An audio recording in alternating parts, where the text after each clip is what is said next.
Want to listen something interesting?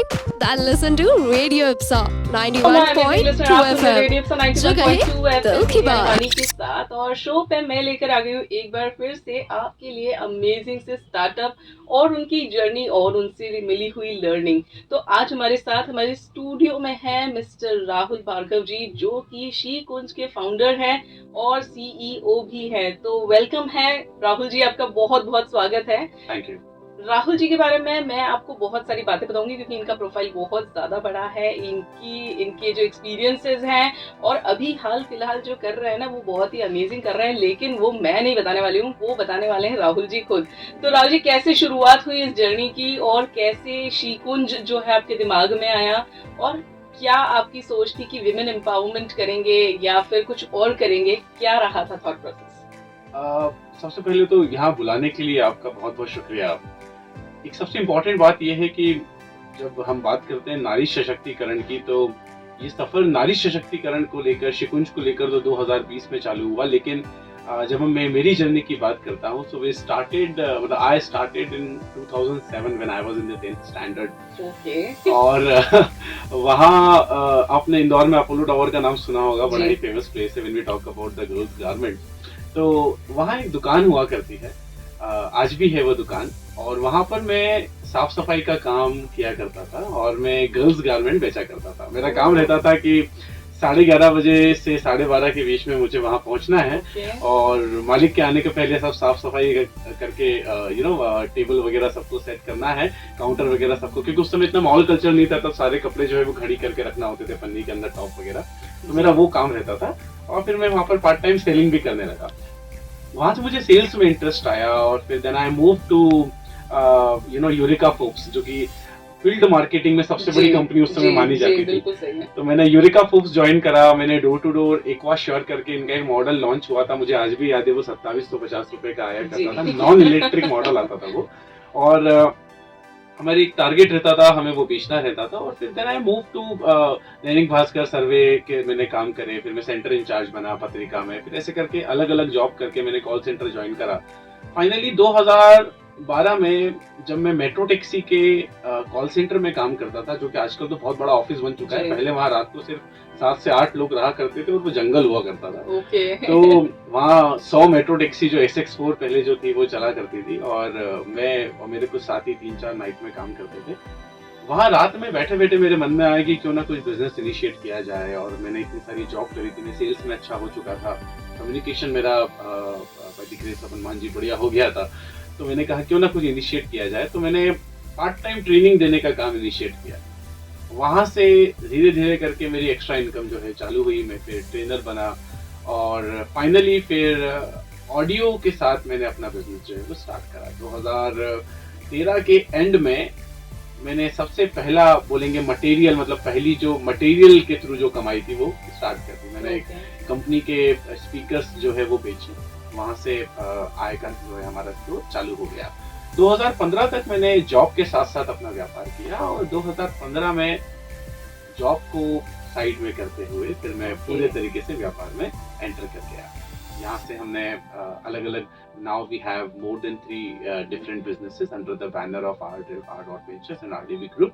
So we started from acoustics and audio solutions, then we moved in the we again added the audio के साथ साथ हमने education का business चालू कर दिया। Education में we have the affiliation by the Microsoft, we have different affiliation by the different companies।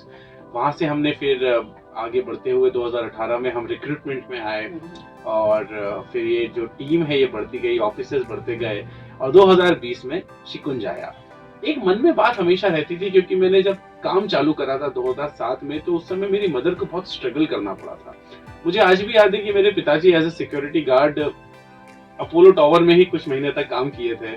उसके बाद वो एक लकड़ी की दुकान पर सामान जमाने का काम किया करते थे, और मेरी जो माताजी है उन्होंने घर से फॉल, पीको और जो साड़ी के अपने जो साधारण महिलाओं के जो काम होते हैं वो स्टार्ट कर दी, और पार्ट टाइम में वो कोचिंग पढ़ाती थी, हिंदी पढ़ाती थी। तो उनके अंदर एक शुरू से मैंने स्ट्रगल देखा था, और वो बहुत कुछ करना चाहती थी। मतलब आज के जमाने में जिसको एंटरप्रेन्योर कहा जाता है, वो उस समय पर उद्यमी हुआ करता था। अब किसी को नहीं पता कि एंटरप्रेन्योर को उद्यमी भी कहा जाता है, हम उसको आज भी एंटरप्रेन्योर ही बोल रहे हैं।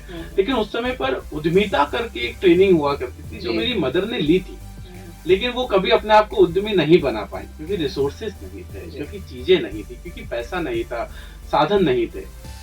जब हनुमान जी की कृपा से, मैं बार बार ये शब्द ऐड करूंगा क्योंकि मेरी लाइफ का चेंजिंग में तो बड़ा ही अलग व्यक्ति था। आप यकीन नहीं मानेंगे, मैं नशा भी किया करता था और बड़ा कोर तरीके से किया करता था। तो ये जो चेंज आया है ये उनकी कृपा से ही आया है, मेरे गुरु जी की कृपा से आया है।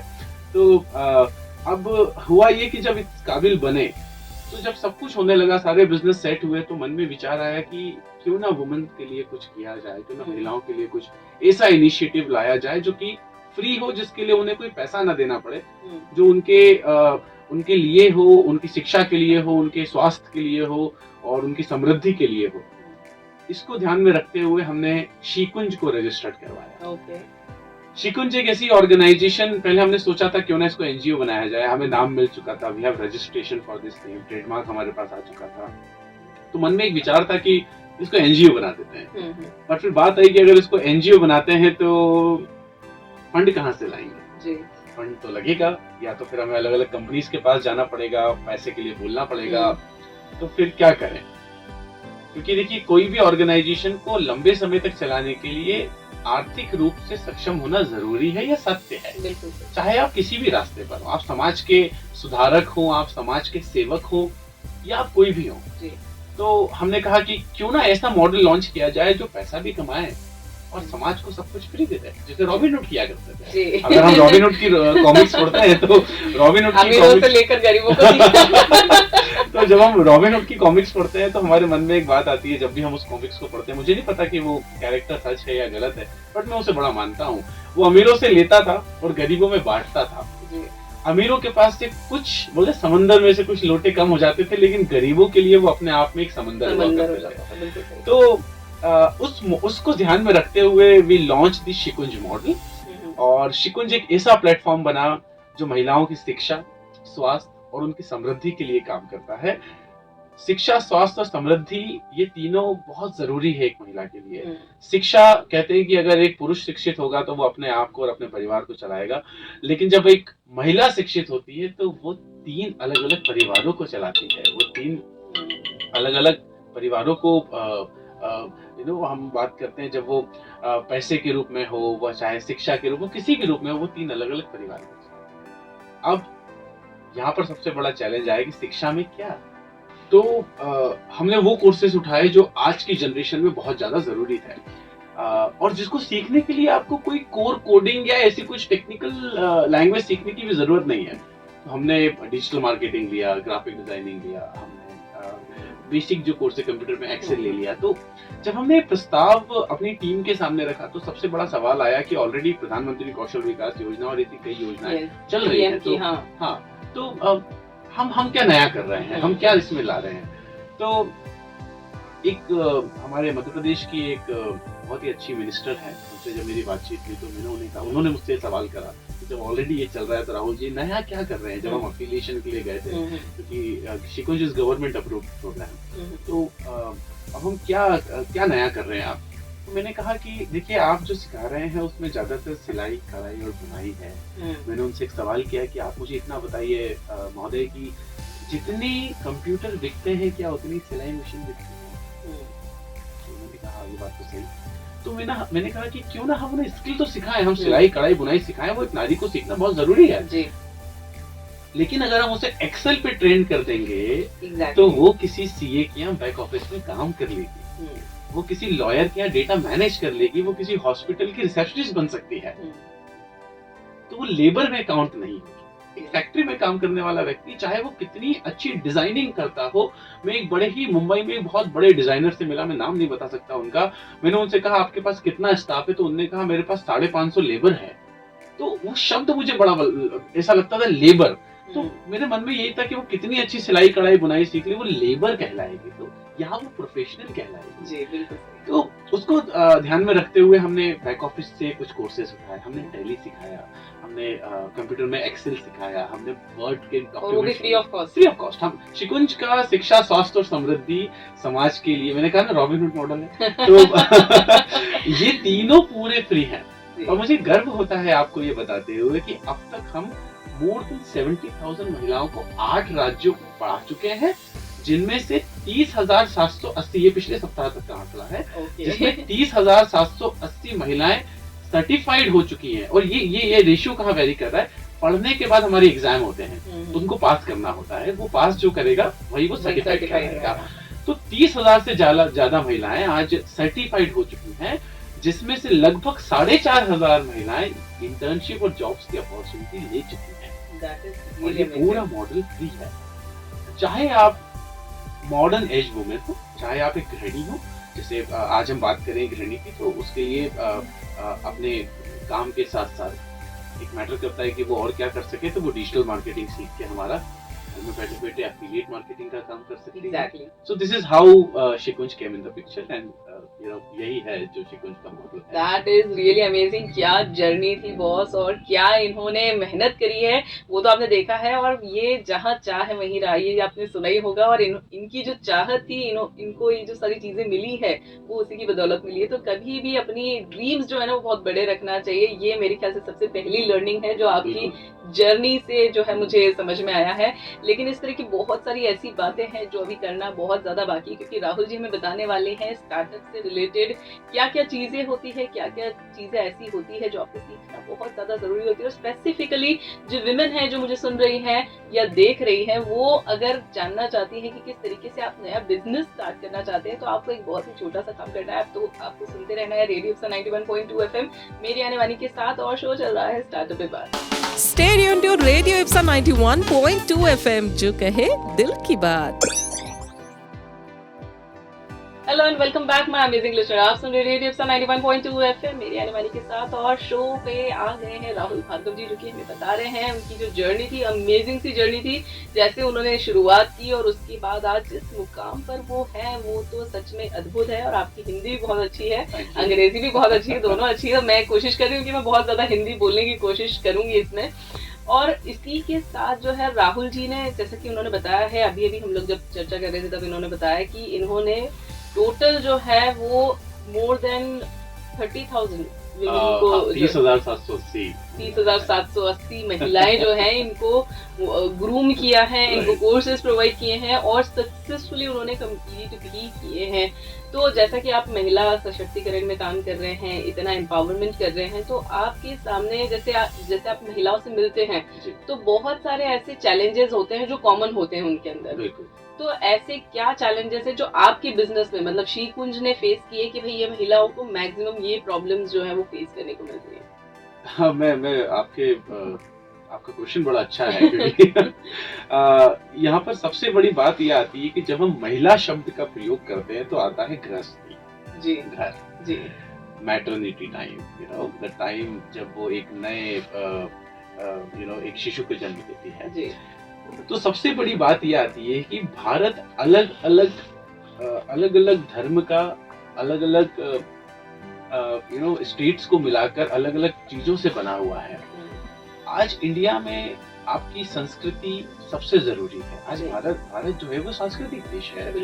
तो सबसे बड़ी चैलेंज ये था कि अर्बन में तो कोई प्रॉब्लम नहीं है। अर्बन में तो महिलाएं आप जहाँ बुलाएंगे वहाँ आके सेशन अटेंड कर लेंगी, पढ़ लेंगी, जॉब्स कर लेंगी। बट रूरल का क्या? आप बात कर रहे हैं मध्य प्रदेश की, अगर मैं बात करूं तो कोर गांव की या कोर ऐसे रूरल एरिया की जहां पर महिलाएं अपने गांव से आज बाहर नहीं निकली हैं, जिन्होंने मॉल कल्चर नहीं देखा है, जिन्हें को ये नहीं पता है कि कंप्यूटर के अंदर कोर प्रोग्रामिंग किसे कहते हैं, बाइनरी भाषा तो भूल जाइए।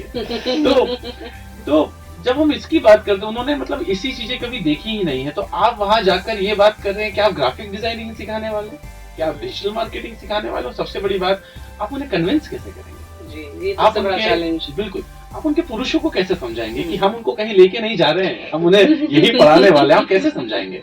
महाराष्ट्र के अंदर एक कोर एरिया में, रूरल एरिया में जब हम गए तो आप यकीन नहीं मानेंगी, मैं जगह का नाम नहीं बता सकता, उन्होंने, उनके जो मुखिया थे, उन्होंने हमसे बोला कि आप हमारे संस्कृति को शायद खराब करने आए हैं, क्योंकि हमारी वेशभूषा, भाई हम ब्लेजर में थे, हमने सूट पहने हुए थे, तो हम मॉडर्न लग रहे थे। तो हमने कहा नहीं, ऐसा नहीं है, हमेशा बिल्कुल भी नहीं है। जब हमने वहां के मुखिया को समझाया, बताया, तो मुझे समझ में आया कि नहीं, हम यहाँ पर उनके जनहित के कार्य के लिए आए हैं, महिला हित के कार्य के लिए आए हैं। तो महिलाओं को सबसे बड़ा जो सामना मेरे सामने, जो मेरी इस उम्र में जो मैंने महसूस करा है, वो ये है हमारे पूरी जर्नी में, कि उन्हें आगे कैसे ला। वो करना चाहती है, वो बढ़ना चाहती है, वो उड़ना चाहती है, वो पढ़ना चाहती है, बट कैसे। तो एक तो आता है कि चलिए मान लेते हैं कि वो एक 23 साल की लड़की है, जिन्होंने हमसे कोर्स किया या कहीं से भी कोर्स किया, लेकिन अब उसकी शादी है, अब लाइफ का दूसरा पड़ाव, नया घर, नए लोग, नई संस्कृति। अब क्या होगा, अब नए परिवार में वो जो उसने सीखा है, क्या वो आगे बढ़ा पाएगी, उसको आगे उस पर कुछ इम्प्लीमेंटेशन कर पाएगी, या उसको अगर आगे कुछ करना है तो कैसे करेगी। तो ये एक दूसरा सवाल। अब सबसे बड़ी बात ये आती है, चलिए मान लेते हैं कि कर लिया, लेकिन आने वाली संतति, वो गर्भवती होगी, और फिर क्या वो कहीं जा पाएगी। तो ये सब चीजों को सोचते हुए सबसे बड़ा चैलेंज ये था। तो इसका हमने लेकिन तोड़ भी निकाला। आपने जैसा कि कहा कि जहाँ चाहा है वहां रहा है, और बिल्कुल सही है। और देखिए, हर चीज का एक सॉल्यूशन है, आपको सोचना बस पड़ेगा कि वो कैसे किया जा सकता है। तो हमने क्या करा, हमने गांव में जो हमारे छोटे एरियाज थे, वहां पर जो गवर्नमेंट स्कूल्स होते हैं, जहां वो माएँ अपने बच्चे को छोड़ने जाती है, उन स्कूल्स में 3 घंटे के लिए वो अपने बच्चे को छोड़ती है, वो वापस घर आती है और फिर बच्चे को लेने आती है। तो हमने कहा, आप घर मत जाइए, आप यही रहिए, हम आपको उस 3 घंटे में आपका शिशु भी पढ़ेगा और आप भी पढ़ोगे। अरे वाह। तो इस तरीके से हमने कुछ मॉडल बनाया। पुरुषों को इससे कोई आपत्ति नहीं जी, क्योंकि वो शिशु को छोड़ने जा ही नहीं थी, आती थी, वह जाती थी। कुछ स्कूल्स 2-2 किलोमीटर दूर थे, 1.5 किलोमीटर दूर थे। तो इतनी कठिनाई का सामना क्यों करना पड़े। आपके पास तो स्कूटी है, शहरों में आप फट से सेल्फ स्टार्ट दबाते हैं, रेस दबाते हैं और अपने डेस्टिनेशन पे पहुंच जाते हैं। यहाँ ऐसा बिल्कुल भी नहीं, आपको पैदल चलना है। तो ये सबसे बड़ा चैलेंज था, जिसका हमने अलग अलग फिर सॉल्यूशंस निकाले। और फिर हमने क्या किया, हमने छोटे छोटे कोर्सेज बनाए, 20 दिन के, 40 दिन के, 3 महीने के कोर्स, जिसमें महीने में सप्ताह ही पढ़ाएंगे, फिर अगले महीने फिर सप्ताह पढ़ाएंगे, फिर तीसरे महीने फिर सप्ताह पढ़ाएंगे। ऐसे करके हमने अलग अलग रीजन के हिसाब से, क्योंकि देखिए हर प्रांत, हर स्टेट या हर क्षेत्र का अपनी संस्कृति है। और मेरे एक महान आदमी से सुना था, आप सब कुछ करो लेकिन संस्कृति से खिलवाड़ मत करो। आप जब उसको तोड़ने जाओगे तो आप औंधे मुंह नीचे गिर जाओगे। ये मैंने एक व्यक्ति से सुना था। मतलब उन्होंने मुझे उदाहरण भी दिया था कि शादी में ऑनलाइन गिफ्ट देने की प्रथा जो है इंडिया में चालू करते हैं, बहुत बड़ा स्टार्टअप चालू हुआ। और उसमें ऐसा था कि आप देखिए, शादी में लिफाफा देना और शादी में गिफ्ट देना एक संस्कृति का हिस्सा है कि हम जा रहे हैं तो भाई हम कुछ दे रहे हैं, उसको अपनी तरफ से गिफ्ट लेके जाएं। तो उसने एक स्टार्टअप चालू करा, और जिसमें ऐसा था कि जो वर वधू है वो अपने गिफ्ट चूज कर सकते हैं ऑनलाइन, है ना। तो अब ये संस्कृति एक तरीके से ये एक अलग ही चैलेंज था। तो ये स्टार्टअप पूरे तरीके से इंडिया में नहीं चल पाया, फेल हो गया। तो इसीलिए संस्कृति के साथ तो हमने कोई भी ऐसा कदम नहीं उठाया जो असांस्कृतिक हो या जिसको जो समाज के खिलाफ हो। तो उसके साथ हमने छोटे छोटे कोर्सेज हर क्षेत्र में उसके हिसाब से चालू करे। और हमने फिर सबसे बड़ी बात, उसी क्षेत्र का व्यक्ति उठाया। आज अगर हम राजस्थान में पढ़ा रहे हैं तो राजस्थान के उसी भाषा बोलने वाले व्यक्ति के माध्यम से पढ़ा रहे हैं। अगर आज हम भोपाल रीजनल लैंग्वेज तो वो वहाँ की कम्युनिटी के लिए इजी रहा, जिससे कि वहाँ पे कनेक्टिविटी भी बैठी और महिलाएं भी उनके साथ कंफर्टेबल बनी। That is really amazing। मतलब उन्हीं की लैंग्वेज में उनको समझाना है। और ये जो बीच का सोल्यूशन निकाला है आपने, जो अभी एग्जांपल दिया है, वो तो सच में बहुत ही अमेजिंग है। मतलब मुझे सोच के ही मजा आ गया कि क्या सोचा होगा आपने। That is really amazing. तो ऐसी सक्सेस स्टोरी जो आप हमसे शेयर करना चाहते हैं, जिनने अचीवमेंट कुछ किया है ऐसा? बिल्कुल, मैं सक्सेस स्टोरी तो बहुत सारी है वानी जी, yes। लेकिन एक ऐसी सक्सेस स्टोरी है जो मेरे दिल के करीब है। देखिए क्या होता है, एक क्षेत्र है जो कि एक पहाड़ी एरिया है, जो कि अमरावती जब हम जाते हैं तो रास्ते में पड़ता है। वहां पर मेलघाट टाइगर रिजर्व भी आता है। तो उसी के पास लगा हुआ एक गांव है, जहाँ पर एक बहुत बड़ा चैलेंज ये था कि इंटरनेट, अच्छा देखिए अब आजकल इंटरनेट हर जगह पहुंच चुका है, स्मार्टफोन रील जितनी शहरों में बनती है उससे ज्यादा गाँव में बन रही है ना। अब युवा एरिया में भी बन रही है, बिल्कुल बन रही है। तो अब ये तो हमें पता था कि इंटरनेट और सोशल मीडिया गाँव हर छोटे क्षेत्र में पहुंच चुका है जी। तो हमने एक मुहिम उठाई, हमने हमारे ट्रेनर से बात करी कि मित्र मुझे ये बताओ कि अफिलिएट मार्केटिंग क्या होती है।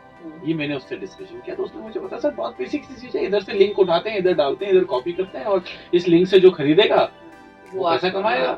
तो मतलब जो जिसके माध्यम से खरीदेगा वो पैसा कमाएगा। तो आपने देखा होगा ना, जैसे मीशो आया था तो लोग स्टेटस डालने लगे थे, आप उस लिंक से खरीदते थे और उसको 50 रुपए पर पीस का मिलता था ना, वो अफिलिएट मार्केटिंग का हिस्सा था। अच्छा, इसको सीखने के लिए अंग्रेजी हिंदी का कोई मैटर ही नहीं है ना।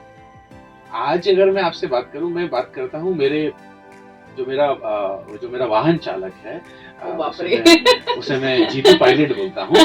तो जीतू पायलट जो है, जीतू पायलट को पढ़ना नहीं आता। अगर जीतू पायलट को मैं ये बोलता हूँ कि जीतू भाई नफीस रेस्टोरेंट के पास में गाड़ी रोकना है, तो उसको नफीस पढ़ना नहीं आता। लेकिन आप उससे बोलो कि गूगल पे करो, वो कर सकता है जी। आप उससे बोलो कि फोन में मेरा नंबर निकालो, वो निकाल सकता है, वो स्मार्टफोन चलाता है, राइट। तो मतलब ये तो तय हो गया कि 3 साल का बच्चा जब लॉक खोल सकता है, यूट्यूब पे टाइप कर सकता है और रील्स या फिर स्लाइम के वीडियो निकाल सकता है, तो मतलब भाषा की यहाँ पर कोई भी रिक्वायरमेंट नहीं है। ये तो तय हो गया। ये मेरे हिसाब से जो श्रोता है आपके चैनल को सुन रहे हैं, वो भी इस बात पे सत्य बोलेंगे कि हाँ बिल्कुल सही बात है राहुल जी, वानी जी, कि ये तो बात सही है, आप उसके समर्थन में रहेंगे। तो हमने क्या किया, हमने लगभग 170 के आसपास महिलाओं का एक समूह बनाया।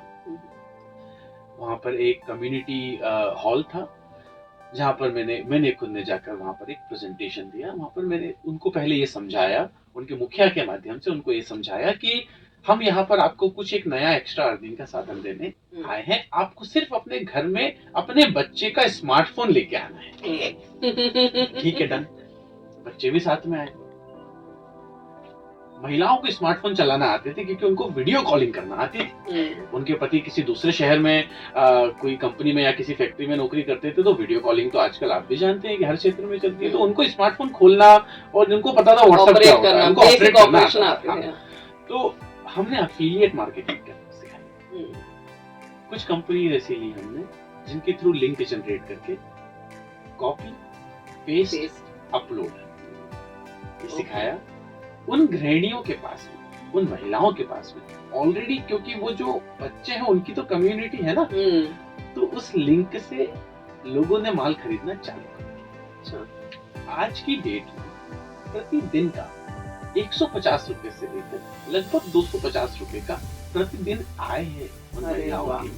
घर में रह के, देखिए संस्कृति से हमने कोई लड़ाई नहीं करी। हमने बिल्कुल महिला को ये नहीं कहा कि अगर आपकी घूंघट प्रथा है तो आप घूंघट प्रथा हटाइए, बिल्कुल नहीं। हम उस पर बात ही नहीं कर रहे हैं। घूंघट में रहिए ना, आप घूंघट में रहिए, अपनी प्रथा का सम्मान करते हुए, संस्कृति का सम्मान करते हुए स्मार्टफोन को चलाइए। Copy paste upload, copy paste upload. हमने CPU के नाम से ये पूरा यूनिट तैयार करा। CPU कॉपी पेस्ट अपलोड बनाया, उठाया लिंक, पेस्ट करा, अपलोड करा, लोगों ने इस पे खरीदा, उनको पैसा मिला। और ये सिलसिला उस एक क्षेत्र से बढ़ते हुए कई क्षेत्रों में। उसके बाद हमने कई ऐसी सक्सेस स्टोरीज आज हमारे पास हैं, जो कि जैसे NSTI national skill training institute, जहाँ पे ग्रामीण वर्ग से लड़कियां आती हैं जिनको बेसिक ट्रेनिंग दी जाती है 1 साल की। ज्यादातर महिलाएं वहाँ पर जो लड़कियां जो आती हैं वो मैरिड होती हैं, तो वो जब आई हमने उनको ग्राफिक डिजाइनिंग सिखाई। आप यकीन नहीं मानेंगी, आज NSTI इंदौर के अंदर, पूरे मध्य प्रदेश में एक NSTI है, पूरे इंडिया में शायद 52 है। तो मध्य प्रदेश का जो NSTI प्रदेशपुरा के पास में है, आप कभी जाइएगा, आज NSTI में बनने वाला हर क्रिएटिव उस महिलाओं, उस लड़कियों के माध्यम से बनता है जिनको हमने ग्राफिक डिजाइनिंग सिखाई। और वो यहाँ से जाने के बाद में अपने क्षेत्र में हम उनको ये बताते थे कि अगर आप एक महिला हैं तो आपकी सहेली होगी तो ब्यूटी पार्लर खोलेगी तो बोर्ड कौन बनाएगा? आप बनाओगे। अरे वाह। तो इस तरीके से हमने उनको समझाया और आज वो मात्र 50 रुपए एक क्रिएटिव बनाने का लेती है। मगर कमा रही है और बहुत घर से ही बैठे बैठे। बहुत ही सही, मतलब आपने जो है आपकी सोच जो है ना वो बहुत ही अलग है। Thank और you. मेरे ख्याल से कि इस तरीके से कि कहीं पे कोई डिस्टरबेंस भी ना हो और हम हमारी बात भी कह दें, तो ये जी। आपकी यूनिकनेस जो है ना वो बहुत ही अमेजिंग है। और आपने जो एक्सप्लेन किया है या जो चैलेंजेस समझे, सोचे और उसके बाद उसको फेस किया, उसके लिए एक नया सी रास्ता बनाया, ये अपने आप में एक बहुत ही यूनिक चीज है। तो मजा आ गया सुन के, और मेरे ख्याल से मेरे लिसनर्स को भी मजा आ रहा है सुनते हुए। लेकिन अभी फिलहाल वक्त हो चुका है छोटे से ब्रेक का। ब्रेक के बाद मैं लेकर आऊंगी और भी बातें जो कि होगी आपके स्टार्टअप से रिलेटेड। तो तब तक के लिए सुनते रहिए रेडियो 91.2 एफएम, जो कह दिल की बात मेरी यानी वानी के साथ। और शो चल रहा है स्टार्टअप के बाद। Stay tuned to Radio Ipsa 91.2 FM, जो कहे दिल की बात।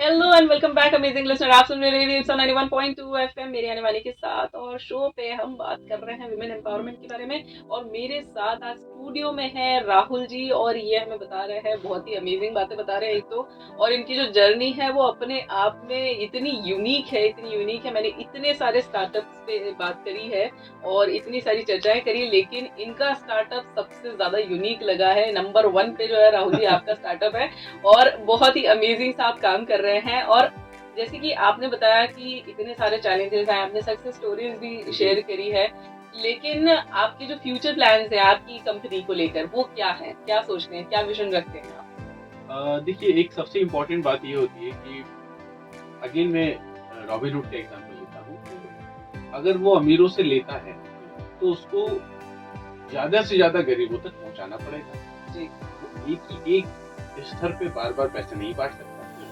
सेवा नहीं कर सकता। तो हमें अपनी सेवा जहां जहां देनी है उस सेक्टर को बढ़ाना है।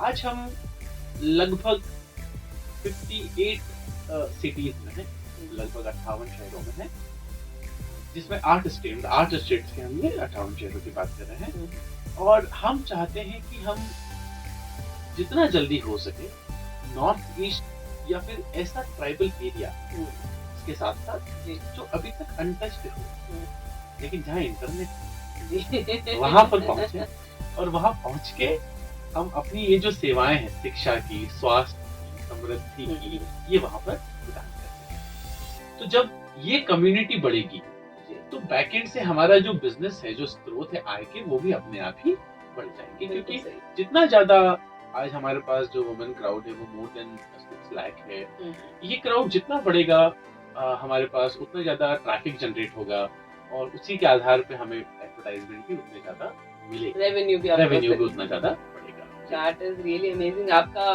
फ्यूचर प्लान भी बहुत स्ट्रॉन्ग है। मुझे ऐसा लगता है कि आने वाले भविष्य में जितने भी ट्राइबल एरिया है वो भी कहीं ना कहीं से ग्राफिक डिजाइनिंग करते होंगे।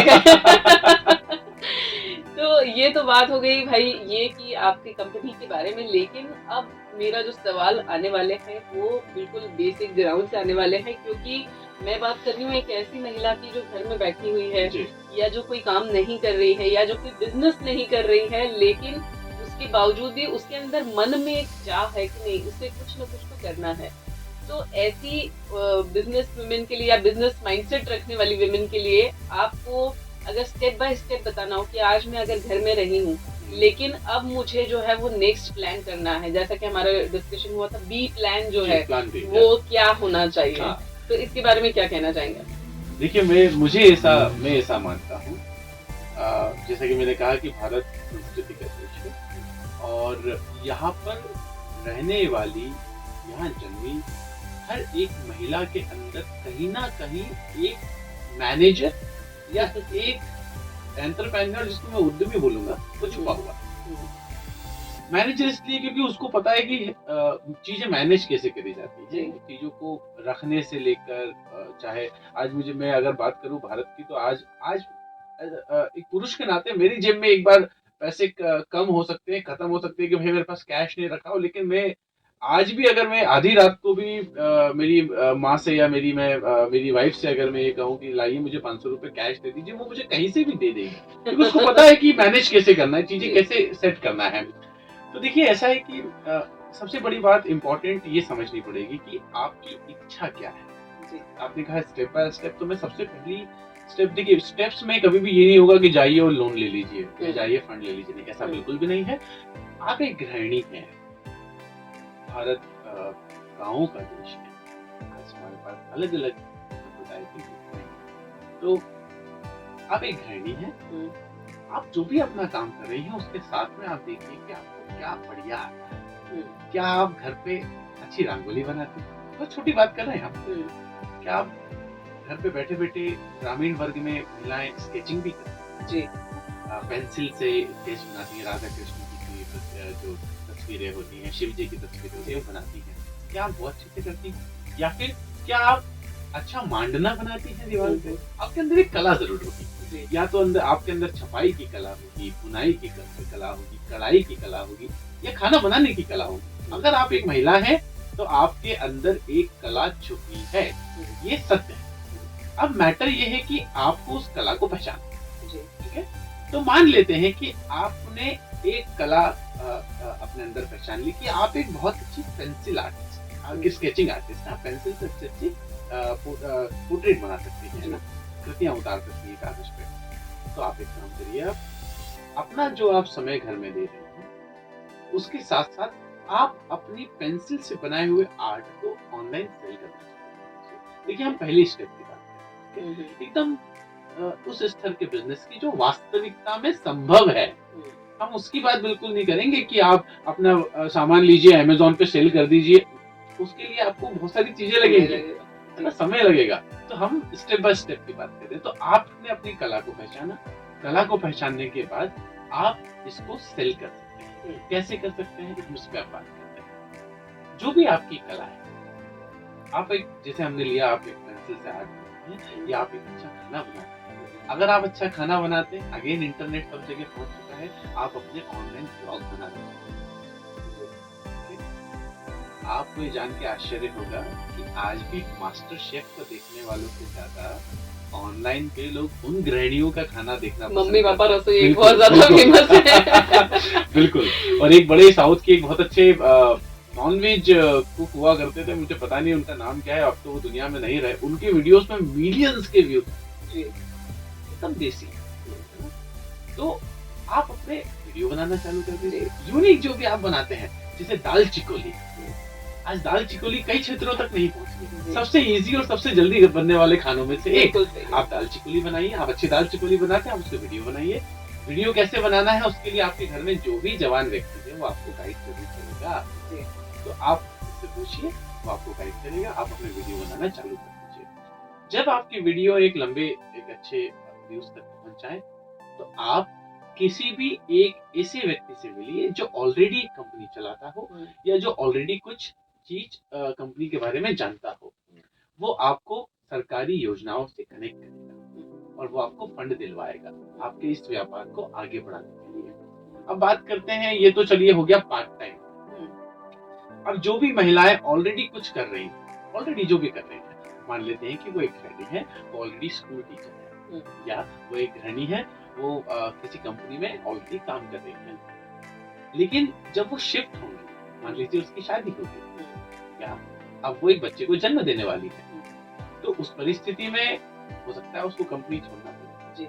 जैसे मुझे आज भी याद है, मेरी कजिन सिस्टर, उसके लिए उसके पिताजी ने एक बहुत ही बेहतरीन क्लिनिक तैयार किया। वो डॉक्टर है, बहुत ही बेहतरीन डेंटल क्लिनिक तैयार किया, और क्लिनिक तैयार करने के 7 महीने बाद उसकी शादी हो गई। शादी होकर वो कोलकाता शिफ्ट हो गई। लगभग 15 से 20 लाख रुपए लगे उस बहुत बेहतरीन क्लिनिक को तैयार करने में। बाद में वो किसी और को, अब देखिए उसका नया जीवन चालू हो गया। तो हमेशा हम महिलाओं को कहते हैं कि आप अपने लाइफ में प्लान बी बनाइए। प्लान बी क्या है?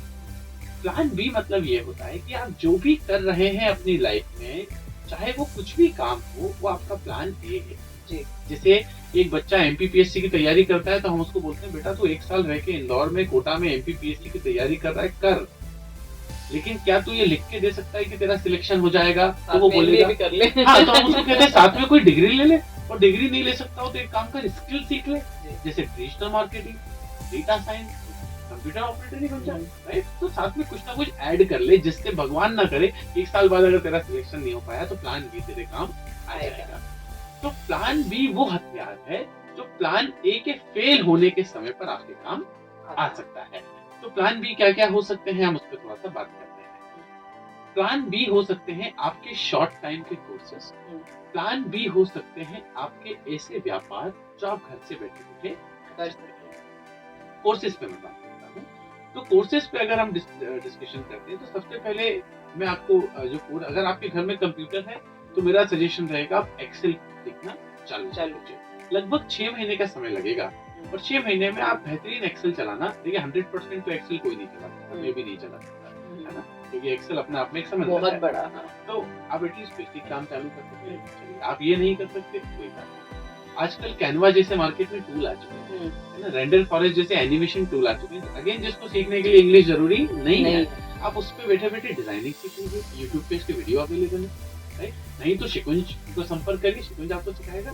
तो इस टाइप के जो छोटे कोर्सेज होते हैं, आप इनको सीखना चालू कीजिए। इनको सीख के, जैसे मान लेते हैं अब आपने कैनवा के थ्रू डिजाइनिंग सीख ली, तो अब आप बोलेंगे राहुल जी मुझे तो काम ही नहीं मिला।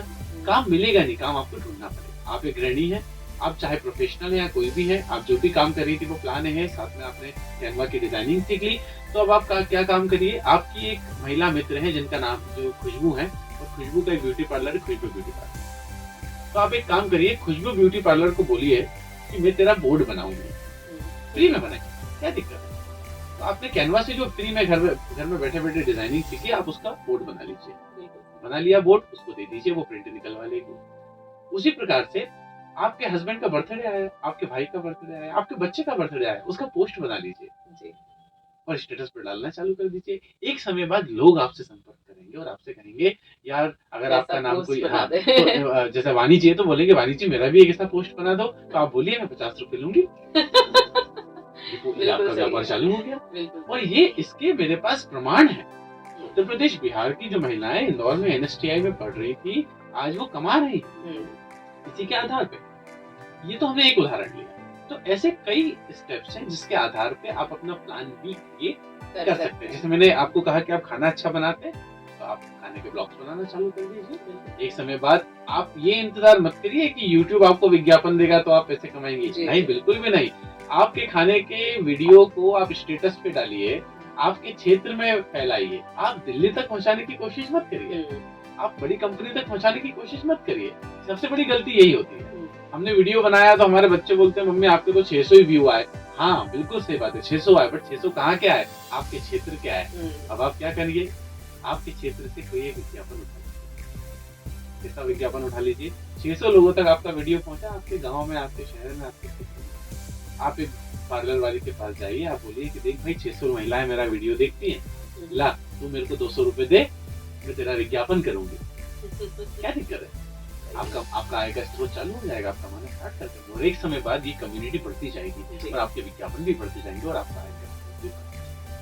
That is really amazing। तो जितने भी लिसनर्स मुझे सुन रहे हैं और स्पेसिफिकली जो विमेन मुझे सुन रही है, उनको ये ध्यान रखना है कि भाई स्टेप 1 बहुत इंपॉर्टेंट होता है। कोई भी ऐसी चीज जो आप कर सकते हैं, जैसा कि राहुल जी ने बताया, कोई भी एक ऐसा आर्ट, हर महिला के पास एक आर्ट होता है, वैसे तो बहुत सारे होते हैं, लेकिन जो एक आर्ट है उसे आइडेंटिफाई करना है और उसके बाद उसमें लग जाना है, उसको जी जान से जो है सीखना है, सीखने के बाद उसे अप्लाई करना है और एक बिजनेस में कन्वर्ट करना है। तो ये थे स्टेप्स, लेकिन इसके अलावा भी बहुत सी ऐसी बातें हैं जो राहुल जी हमें बताने वाले हैं। लेकिन फिलहाल जो है अभी एक छोटा सा ब्रेक ले लेते हैं। ब्रेक के बाद मैं लेकर आऊंगी और भी बातें राहुल जी के साथ। तो तब तक के लिए सुनते रहिए रेडियो इप्सा 91.2 FM, जो कहे दिल की बात मेरे आने वाली। Stay tuned to radio Ipsa 91.2 FM, जो कहे दिल की बात। Hello and welcome back amazing listener, आप सुन रहे रेडियो इप्सा 91.2 FM मेरी आने वाली के साथ। और हम बात कर रहे हैं भाई, बहुत ही इंटरेस्टिंग बातें कर रहे हैं, क्योंकि हम बात कर रहे हैं विमेन एम्पावरमेंट के बारे में। हम बात कर रहे हैं कि महिलाओं को किस तरह से बिजनेस स्टार्ट करना चाहिए और बहुत ही मतलब मिनिमम लेवल से जो स्टार्ट कर सकते हैं वो गाइड कर रहे हैं। और राहुल जी हमारे साथ स्टूडियो में हैं, जो कि शिकुंज नाम का एक स्टार्टअप है और यहाँ पर ये महिलाओं को बहुत ज्यादा सपोर्ट कर रहे हैं और बहुत ही अमेजिंग सा स्टार्टअप भी है ये। तो राहुल जी को ब्रेक पे जाने से पहले हमने बहुत सारे सवाल वैसे तो पूछे हैं, बॉम्बार्डमेंट ऑफ क्वेश्चन कर रहे हैं, ये महिलाओं के बीच में फंस चुके हैं क्योंकि। तो राहुल जी, अब जो है जैसे कि अब महिला ने बिजनेस स्टार्ट कर लिया है, ठीक है, अब शुरुआत हो गई है, लेकिन शुरुआती तौर पर जो है बहुत सारी ऐसी चीजें रहती हैं जो फेस करती हैं महिलाएं, है ना, उनको फंडिंग भी हो सकता है, ये एक प्रॉब्लम एक प्रॉब्लम ये भी हो सकता है कि समय जो है वो दे नहीं पा रही है, ऐसे बहुत सारी चीजें रहती हैं। तो उनके लिए आप क्या सजेस्ट करते हैं कि उनको जैसे स्टार्ट कर दिया है उन्होंने बिजनेस, तो उसके बाद व्हाट, क्या मेंटो कर सकते हैं, मतलब आप किस तरीके से? बहुत इम्पोर्टेंट सवाल है आपका। बहुत आज की जनरेशन में किसी भी एज ग्रुप में जितने व्यापार खुल रहे हैं उतनी रफ्तार से कई सारे बंद भी हो रहे हैं। जी। क्योंकि उसके पीछे सबसे बड़ा कारण ये होता है कि या तो हम एक प्लान नहीं बना पाए हैं उसको बढ़ाने का, उससे पैसा कमाने का, कुछ तो हमने गलती करी है। या तो आपका प्रोडक्ट या जो भी आप सर्विसेज दे रहे हैं, जो भी आप सुविधाएं बेच रहे हैं या जो भी काम कर रहे हैं, उसमें कुछ ना कुछ या तो कुछ कमी है। तो अब सबसे इम्पोर्टेंट पॉइंट कि आपने कोई एक व्यापार चालू कर, ठीक है, मान लेते हैं कि आपने मसाला बनाने का घर से काम चालू कर। देखिए अब बिजनेस भी दो कैटेगरी में हम काम करते हैं। एक कैटेगरी मॉडर्न एज हो गई। मॉडर्न एज कैटेगरी वो हो गई कि एक लड़की है जिसने एक दुकान ली है जहाँ पर वो गर्ल्स गारमेंट बेच रही है, ये मॉडर्न कैटेगरी है। थोड़ा सा रूरल कैटेगरी में एक महिला है, रूरल मतलब मैं कोर रूरल में नहीं जा रहा हूँ, मैं सेमी अर्बन में सब अर्बन एरिया में जा रहा हूँ। तो वहाँ पर वो मसाला बनाने का काम चालू करी घर से। आजकल बड़ा चल रहा है ऑर्गेनिक का, बड़ा ऑर्गेनिक के नाम पे बड़ी चीजें बिक रही हैं आजकल। तो ऑर्गेनिक मसाले मान लेते हैं उसने घर से जो हमारा मुसली वगैरह जो होती है उसमें पीस के मसाले बनाने का काम चल रहा है। आपका जो भी व्यापार है, सबसे पहले मेरा ये सजेशन रहता है हमेशा हर एक महिला को, आप प्रॉफिटेबिलिटी और स्केलेबिलिटी, मतलब क्या प्रॉफिटेबिलिटी, मतलब ये कितना प्रॉफिट मतलब मुनाफा निकालेगा, वो उसका प्लान आपको बनाना है। दूसरा, इसका विस्तार कैसे करना है उसका आपको प्लान प्लान बनाना है। मतलब दिमाग में टाइम टेबल जैसा नहीं बनाना कि मैं 4 बजे उठूंगा, 5 बजे जाऊंगा, 6 बजे पहुंचूंगा, नहीं, बिल्कुल भी ऐसा नहीं। प्लान बनाना है मतलब आपको एक पेपर पे लिखना है। अगर आप एक मॉडर्न वुमन है, आप पीपीटी बनाएंगे, प्रेजेंटेशन बनाएंगे। मैंने बताया कैनवा रेडीमेड मिलेगा, आपको अपना कंटेंट डालना। लेकिन अगर आप नहीं जानते हैं कंप्यूटर, नहीं जानते हैं प्रेजेंटेशन, आप कागज उठाइए और उस पर लिखिए कि आपका कितना मुनाफा है, और उस मुनाफे के आधार पे आप अपने ब्रांड का विस्तार, अपनी प्रोडक्ट का, अपने जो भी आपने बनाया उसका विस्तार किस लेवल पे करेंगे। ठीक है, अगर आपने ये दोनों चीजें तैयार कर, तो इसके बाद देखिए बिजनेस, आपने कहा आपका सवाल ये था कि उसका व्यापार ऑलरेडी चल रहा है, अब उसको बढ़ाना कैसे है। तो व्यापार चल रहा है, उसने दोनों चीजें तैयार कर ली। ये दोनों चीजें तैयार करके आज की जनरेशन में ना फंडिंग बड़ा इन्वेस्टर बड़ा नाम चल बहुत रहा है। ज्यादा, मतलब फंडिंग मतलब बहुत ज्यादा ऐसा क्रेज है, मतलब फंडिंग का। और इन्वेस्टर के आगे एंजल और लगा दिया, तो कभी दिखते ही नहीं। ठीक है, तो एंजल इन्वेस्टर मैंने आज तक नहीं देखा। ठीक है, मतलब कोई रूप में मेरे सामने एंजल इन्वेस्टर आ गया हो, बेंगलोर दिल्ली घूमे मैंने, कहाँ है ये इन्वेस्टर? एंजल इन्वेस्टर है। एंजल इन्वेस्टर क्या होता है, ये है क्या? छोटे छोटे बच्चे मुझसे, जब मैं ट्वेल्थ के बच्चों का सेशन लेने जाता हूँ, मुझसे पूछते हैं सर एंजल इन्वेस्टर, तो मैं बताऊँ, मैं उनसे कहता हूँ कि बेटा यूनिकॉर्न देखा है कभी? खिलौने में दिखता है, असली में तो नहीं होता है, होते ही नहीं है। ठीक है ना, तो ऐसे इन्वेस्टर होते हैं। एंजल भी असली में दिखी नहीं है कभी। एंजल इन्वेस्टर आपको दिखेगा नहीं। ठीक है, आपको इन्वेस्टर मिल जाए। तो पहले तो आपको ये समझना है कि आपको, अच्छा मैंने जो बताया प्रॉफिटेबिलिटी मतलब मुनाफा और उसका विस्तार कितना करना है, इसको लिख लीजिए। क्यों लिख लीजिए? क्योंकि इसके आधार पे ही आपको पैसा मिलेगा व्यापार को बढ़ाना। अगर आपको यही नहीं पता है कि आपका मुनाफा कितने % हो रहा है, आपको यही नहीं पता है कि आपका आगे के विस्तार के क्या क्या प्लान है बढ़ाने के, तो आपको कोई भी, ना तो सरकार, ना कोई बैंक और ना ही कोई प्राइवेट कंपनी का फंडर इन्वेस्टर आपको फंड देगा। आपको ये दोनों चीजें तैयार करनी है। दोनों चीजें तैयार करने के बाद में सबसे पहले हम चालू करते हैं गवर्नमेंट से।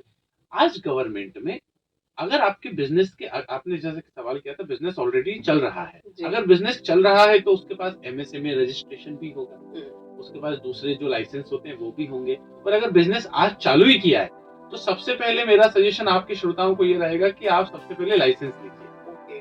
ठीक है, अगर आप व्यापार कर रहे हैं खाने से रिलेटेड, तो जैसे खाने में फसाए का लाइसेंस होता है वो लीजिए। अगर आप दुकान चला रहे हैं तो गुमास्ता बनवाइए, है ना। आप अगर मसाले बना रहे हैं तो MSME का लाइसेंस लीजिए। तो आपको ना उससे संबंधित जो भी लाइसेंस है, जो आपको कोई भी वकील या कोई भी CA बता सकता है, वो लाइसेंस लीजिए। उसके बाद में ये दोनों जो प्लान मैंने बताया आपको, मुनाफे के और विस्तार के, दोनों इसको बनाने के बाद में आपको सबसे पहले जाना है, आप इन्वेस्टर ढूंढने मत जाइए। जी। सबसे बड़ी गलती मॉडर्न वुमेन भी यही कर रही है, मतलब मॉडर्न एंटरप्रेन्योर भी यही कर, इन्वेस्टर जरूरी नहीं है कि इन्वेस्टर आपको मिल जाए, तब तक जी। आपका घाटा हो जाएगा। आप जाइए गवर्नमेंट के पास, आज गवर्नमेंट के पास करोड़ों रुपए के लोन और फंड रखे हुए जो स्टार्टअप्स के लिए हैं, नए व्यापारियों के लिए है। आप जाइए, एक छोटा सा उदाहरण मैं आपके सामने देता हूँ। लघु उद्योग के अंदर कई सारे बिजनेस के फंड ले सकते हैं। अगर आप एक महिला है तो आप स्वरोजगार के फंड ले सकते हैं। स्वरोजगार के अंदर महिलाओं को अलग से सब्सिडी भी है। आप स्वरोजगार के फंड लीजिए, सिंपल प्रोसेस है। आप अगर आप इंदौर से बिलोंग करती है तो इंदौर में पोलो ग्राउंड में उसका ऑफिस, आप जाइए SBI ब्रांच के पास जाइए, वहाँ पे फॉर्म भरिए, आप अपने बिजनेस का जो भी प्रपोजल आपने तैयार किया है, जो मैंने कहा मुनाफे का कागज पे कागज पे होना है, तो जो कागज पे आपने पूरा प्लान बनाया है वो आप सबमिट करिए और डेफिनेटली आपको वहाँ से फंडिंग मिलने की संभावनाएं रहेंगी, क्योंकि सरकार के पास फंड रखा हुआ है जो वास्तविकता में सही व्यक्ति को मिल ही नहीं रहा है, तो सही व्यक्ति जा ही नहीं रहा है। आप भंडारे में गए, आप बोल रहे हैं कोने में खड़े हुए हैं, आप बोल रहे हैं मुझ तक खाना नहीं पहुंचा, नहीं, ऐसा नहीं, आपको जाना पड़ेगा, लाइन में लगना पड़ेगा, बैठना पड़ेगा, तब आपको हो सकता है पूरा खाना ना मिले, भंडारे की नुक्ती मिल जाए। बहुत ही सही एग्जाम्पल दिया आपने। बट आपको मिल सकता है, उसकी संभावनाएं बढ़ेंगी, आपको आगे बढ़ना पड़ेगा। तो आपको यहाँ पे सबसे पहले गवर्नमेंट फंड, इसी का एक और एग्जाम्पल ले लेते हैं, मुद्रा योजना।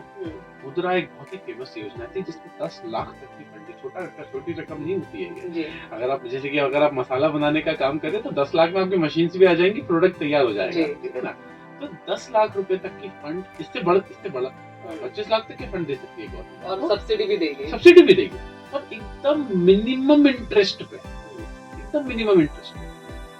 आप चाहिए अपना प्रपोजल जो भी अपने कागज तैयार किए हैं वो जाके हम उसका करिए। आपको किसी शिक्षित व्यक्ति के साथ जाना है तो आप उनके साथ जाइए, नहीं तो आप सिंपल जाकर अपने किसी भी एक युवा व्यक्ति को जाकर जो चीजों को समझ पाए, पेपर को समझ पाए, उनके माध्यम से वहाँ पे फॉर्म फिलिंग कर सकते हैं, जिससे आपको फंडिंग मिलने की संभावनाएं बढ़ जाएगी। अब अगर एक मॉडर्न वुमेन है, आप एक ऐसी महिला है जो शहरों में रहती है, शहरी इकाइयों में रहती है, तो आपका अगर कोई इनिशिएटिव है, कुछ प्रोडक्ट है, कुछ यूनिक काम है आपका, तो इंक्यूबेशन सेंटर खुल चुके हैं जी।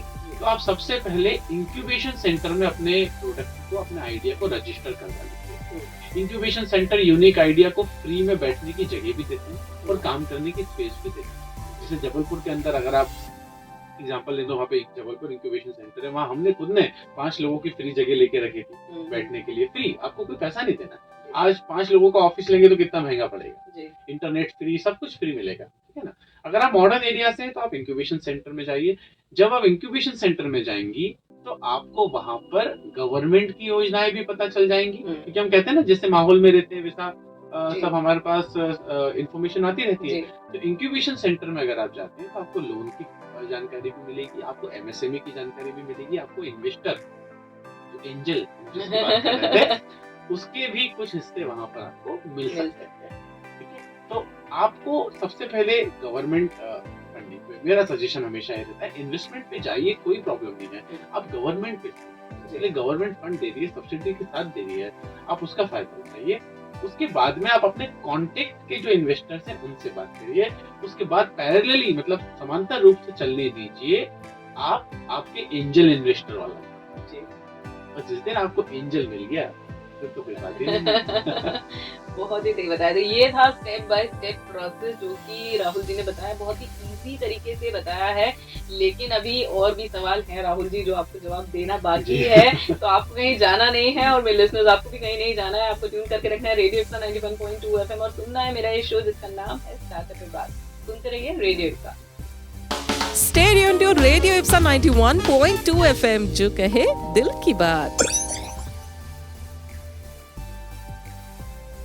91.2 FM पर आप सुन रहे हैं मुझे आने वाली को, और शो चल रहा है स्टार्टअप के बाद। स्टार्टअप के बाद में जैसे कि मैं लेकर आती हूँ आपके लिए हर बार कुछ ऐसे बेहतरीन से स्टार्टअप जो कि कर रहे हैं बहुत ही कमाल का काम। और वैसे ही एक स्टार्टअप जो है वो आज हमारे साथ है, दैट इज श्रीकुंज, और उसके फाउंडर डायरेक्टर हमारे साथ है राहुल भार्गव जी। तो राहुल जी, जैसा कि ब्रेक पे जाने से पहले आपने मुझसे बहुत सारी बातें की और हम लोगों ने बहुत सारे ऐसे एग्जांपल्स भी देखे कि विमेन एंटरप्रेन्योरशिप में कि किस तरीके से वो स्टार्ट करना चाहिए, कैसे स्टेप बाय स्टेप करना चाहिए। लेकिन आपने इतनी महिलाओं के साथ भी काम किया है और कोई भी ऐसा नहीं होता है कि जो मिस्टेक्स ना करे और उसको सीखे नहीं। तो ऐसी क्या कॉमन मिस्टेक्स हैं? Stay tuned to Radio Ipsa 91.2 FM जो कहे दिल की बात। सवाल चुन के लाई हैं जी।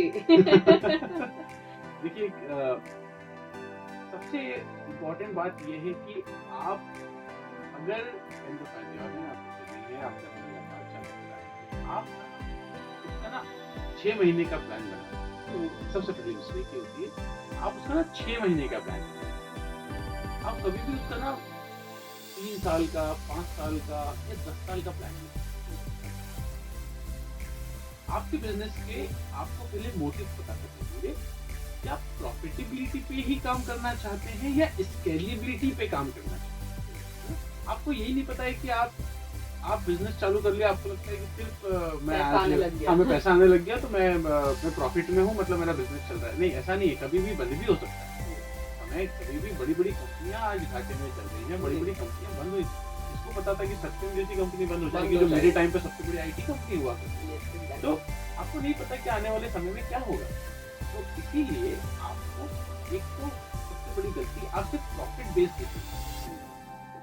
आपको एक लॉन्ग टर्म, जैसा मैंने कहा, 6 महीने का प्लान बनाइए, 5 साल का प्लान बनाइए, लंबा प्लान बनाइए। आप प्रॉफिट के साथ साथ स्केल अप करने का प्लान बनाइए। ठीक है, प्रॉफिटेबिलिटी प्लस स्केलेबिलिटी। ओके, तो प्रॉफिटेबिलिटी और स्केलेबिलिटी ये दो लोगों को पता ही नहीं है कि इसको करना कैसे है। तो नहीं है तो आप हमें दोबारा संपर्क कर सकते हैं, वानी के साथ या शिकुंज के पास आ सकते हैं। तो आप मुनाफा कमाइए। मुनाफा सब कमाने के साथ साथ ना, जैसे फ्रेंचाइजी मॉडल होते हैं, अलग अलग सेंटर खोलने के मॉडल होते हैं, स्केल बढ़ाने का मॉडल भी काम करते हैं कि अगर किसी एक सेंटर के किसी भी कारण से वो बंद हो गया तो एटलीस्ट दूसरा सेंटर चलता है। तो आपको सबसे पहले ये कॉमन मिस्टेक जो मैंने आजकल की महिलाओं में देखी है कि वो एक दुकान खोलती हैं या एक काम करती हैं और सब पैसा आने लग गया तो बढ़िया उनकी लाइफस्टाइल चेंज कर लेती। बस नहीं, ऐसा नहीं, आप स्केल अप करें और लॉन्ग टर्म प्लान। दूसरी सबसे बड़ी गलती, आप जब लॉन्ग टर्म प्लान बनाते हैं तो शॉर्ट डेस्टिनेशंस नहीं बनाते। देखिए, बहुत गहरी बात आपको समझना पड़ेगी। मैं अगर दिल्ली जा रहा हूँ और मैं सोच रहा हूँ कि मेरी कार का एक्सेलरेटर दबा के सीधे दिल्ली में रोकूं तो गाड़ी रुक जाएगी और थक जाएगी और मैं भी। अगर मेरा 5 साल का कुछ गोल है कि मुझे 1 करोड़ की कंपनी बनानी है, 10 करोड़ की बनानी है या 100 करोड़ की बनानी है, तो उसके साथ साथ आपको छोटे छोटे माइलस्टोन बनाने हैं। वरना आपके साथ जो वर्कर है ना, वो आपको छोड़ के चले जाएंगे, क्योंकि आपका गोल इतना बड़ा है कि वहां तक उनकी रीजन नहीं पहुंच पाएगा। आपका तो पहुंच जाएगा, उनका नहीं पहुंचेगा, तो वो आपको छोड़ देंगे। आपको छोटे छोटे गोल। तो सबसे पहला प्रॉफिट के साथ साथ स्केलेबिलिटी, जो आप ध्यान नहीं देते हैं, आपको डेवलप करना है। दूसरा, आपको शॉर्ट डेस्टिनेशन बनाना है। आपके जैसे ही आपकी कंपनी का टर्नओवर 10 लाख पहुंचा, आप पार्टी करो, अपनी टीम को गिफ्ट पार्टी। आपकी कंपनी का टर्नओवर 10 लाख से 50 लाख पहुंचा, आपका लॉन्ग टर्म गोल तो 10 करोड़ का है, लेकिन जो छोटे छोटे डेस्टिनेशन अचीवमेंट को सेलिब्रेट करिए। बिल्कुल, आप सेलिब्रेट करिए। सेलिब्रेट करके इसकी पब्लिक रिलेशन एक्टिविटी करिए, दुनिया को बताइए कि ये अचीवमेंट आप करते जा रहे हैं, तो आपका ब्रांड का वैल्यू बढ़ेगा। तो ये दूसरा। तीसरी सबसे बड़ी गलती जो हमने बात करी वो है इन्वेस्टर। जी। आप हमेशा, मैंने लोगों को देखा हुआ है, वो लोग लेफ्ट राइट कहीं नहीं देखते हैं, वो सीधे घोड़े जैसे चलते हैं बस इन्वेस्टर की तलाश में। इन्वेस्टर ऐसे नहीं मिलेगा। आपको अपना मल्टी डोमेन मार्केटिंग अपनी कंपनी के फोरकास्टिंग प्लान बनाने के साथ साथ उनके प्रॉफिट और स्केलेबिलिटी मेंटेन रखने के साथ साथ आपको काम ये करना है कि कौन कौन सी योजनाएं, कौन कौन सी जगह से मुझे पैसा मिल सकता है। आपको ऐसा लगता है मेरे पास 4 महीने का बैकअप है तो मैं व्यापार कर लूंगा, नहीं, बिल्कुल गलत, बिल्कुल गलत। मुझे ऐसा लगता है आपको व्यापार करने के लिए 1 साल का बैकअप, 1 साल का बैकअप क्यों चाहिए? चलो ठीक है, 3 महीने तक का आपके पास, 4 महीने तक का आपके पास बैकअप है, तीसरा महीना आ गया, अब प्रॉफिट आना चालू हुआ, अब तो 1 महीने का बैकअप है, अब क्या करोगे? अगर दूसरे महीने फिर फॉल डाउन हो गया, तो आपके पास में 1 साल का बैकअप। 1 साल का बैकअप खड़ा करने के लिए आपको फंड चाहिए, तो फंड के लिए आपको एंजल इन्वेस्टर ढूंढने की जरूरत नहीं है। जैसे कि हमने डिस्कशन की, you can connect with the different local sources, you can give you the fund. आप अपने ब्रांड को अलग अलग जगह पर रजिस्टर कराइए। अगर आप शहरी क्षेत्र में, ग्रामीण क्षेत्र में, तो बैंकों के पास जाइए, आपको डेफिनेटली वहां से कनेक्शन मिलेगा। ठीक है, तो इसमें गलती क्या है? इसमें गलती ये है कि जो भी ब्रांड थोड़ा सा भी बड़ा हुआ ना, वो इन्वेस्टर ढूंढने चला जाता है। आजकल शार्क टैंक का बड़ा क्रेज है, तो हर किसी को शार्क टैंक में जाना है, हर किसी को पैसा लेना है। अरे आप बर्निंग पे क्यों ध्यान दे रहे हो? Why you are not thinking about earning?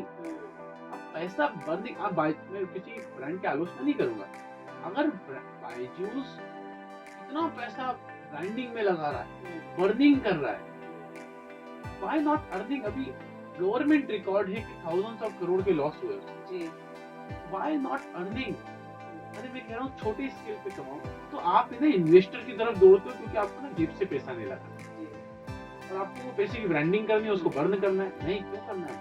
बहुत से स्टार्टअप ऐसे भी रहते हैं कि जब तक आप जेब से पैसा नहीं लगाते तो इसको शिद्दत भी नहीं आती आपके अंदर। सही बात है। मैं तो इस बात का आपको सहमति दिखाना चाहूंगा। नेहा कक्कर जी का शो था, मुझे फ्री में टिकट मिला, VVIP टिकट, और वो VVIP टिकट जो है वो एक हमारे बड़े ही अच्छे सेंट्रल मिनिस्टर की कुर्सी के साथ में बैठने वाला टिकट था, लेकिन वो मुझे एक व्यक्ति ने फ्री दिया था ग्वालियर में। आप यकीन नहीं मानेंगे, मैं थक गया और मैं सो गया, गया ही नहीं।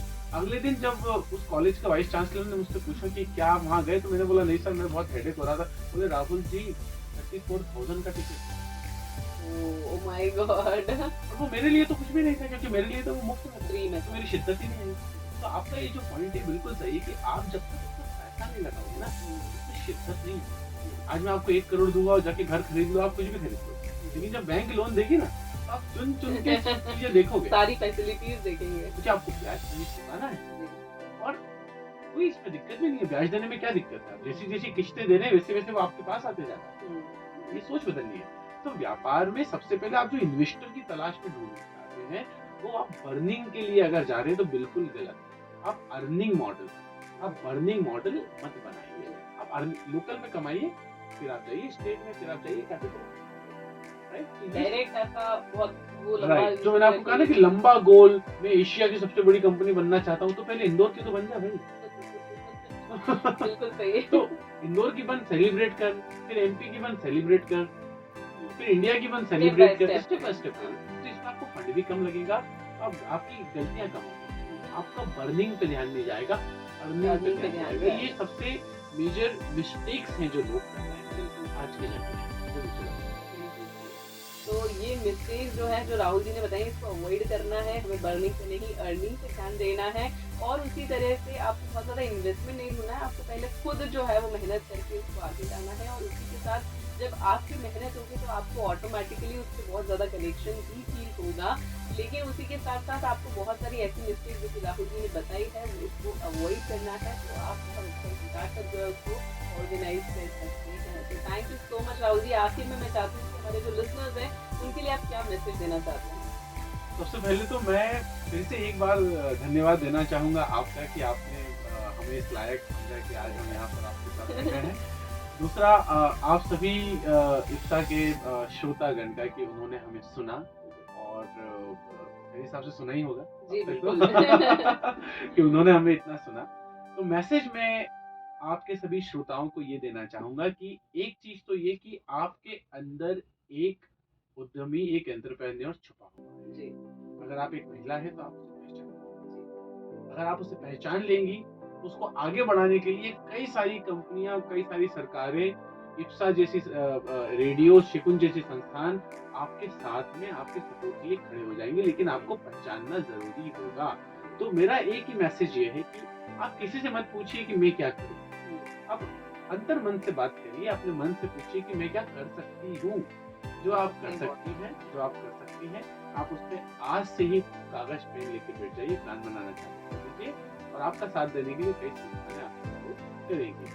पुरुष जो हमारे रेडियो को सुन रहे हैं, मैं उनसे ये निवेदन करना चाहूंगा कि आप जो भी काम कर रहे हैं, जो भी आप व्यापार कर रहे हैं, आप नौकरी पेशे में हैं, कोई प्रॉब्लम नहीं है, आप करिए, बहुत अच्छी बात है। लेकिन अपनी गृहिणी को स्किल से, भगवान न करे कोविड में हमने ऐसी परिस्थितियां देखी है, महिलाएं अकेली रह गई, कितनी घरों से पुरुष का नामो निशान मिट गया।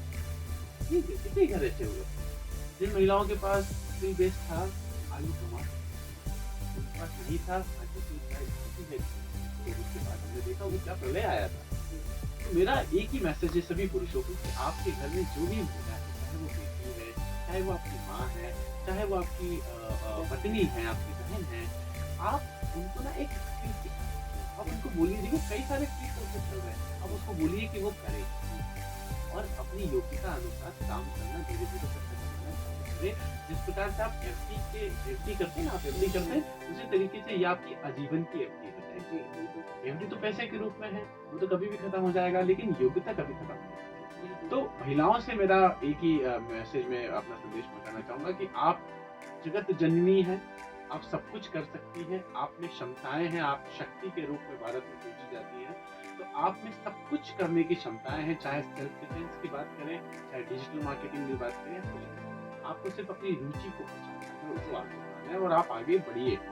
गांव से, शहर से, किसी भी क्षेत्र से आप आगे बढ़ सकते हैं। और पुरुषों से जो मेरा मैसेज है वो यही है कि आप अपने साथ बढ़ाइए, जिससे आपका परिवार और आने वाला जुड़ने वाला परिवार। बहुत ही प्यारा मैसेज है और मेरे लिसनर्स के लिए जितना ये फ्रूटफुल रहा है सेशन, उतना ही आपकी जो मैसेज है वो भी फ्रूटफुल रहेगा। जितने लिसनर्स मुझे सुन रहे हैं, स्पेसिफिकली मेल जो सुन रहे हैं, वो अपने घर में प्रमोट करें, जो कि फीमेल है और जो कि फीमेल है, वो अपने आप को मोटिवेट करें कि वो आगे बढ़कर जो है अच्छा काम करें, नया काम करें। और 1 डे और day 1 ये दो में बहुत छोटा सा डिफरेंस है, तो मेक इट day 1 और आज से ही शुरू करें। तो thank you so much Rahul ji, आप यहाँ पर आए थे, इतनी बढ़िया बातें करी और इतने ज्ञान की बातें करी, इतना ज़्यादा हमारे यहाँ पे जो स्टार्टअप ओनर है या जो कर रहे हैं बडिंग एंटरप्रेन्योर्स हैं, उनको गाइड भी किया। तो thank you so much once again. तो ये थे हमारे साथ राहुल जी, जो कि हमें बता रहे थे कि किस तरीके से विमेन को जो है एम्पावर्ड होना है। वैसे तो एम्पावर्ड है ही विमेन, बहुत सी ऐसी शक्तियां हैं जो हम सिर्फ महिलाओं के पास होती है, लेकिन इसके अलावा भी अगर आप अपने आप को सशक्त करना चाहती हैं तो आपको छोटे छोटे स्टेप्स लेने हैं, अपनी कला को पहचानना है और उसी के साथ जो है आगे भी बढ़ना है। तो ये तो आज बातें होगी विमेन एम्पावरमेंट के बारे में, भर भर के बातें करी है हमने, लेकिन इसके अलावा भी बहुत सी ऐसी बातें हैं जो मैं आपसे करने वाली हूँ और बहुत से ऐसे इनोवेटिव आइडियाज हैं जो मैं लेकर आने वाली हूँ। लेकिन उसके लिए आपको एक बहुत ही छोटा सा काम करना है। उसके लिए आपको सुनते रहना है रेडियो एप्सा 91.2 FM और सुनना है मेरा शो जिसका नाम है स्टार्टअप विद बा। तब तक के लिए सुनते रहिए। Stay tuned to radio Epsa 91.2 FM, जो कहे दिल की बात।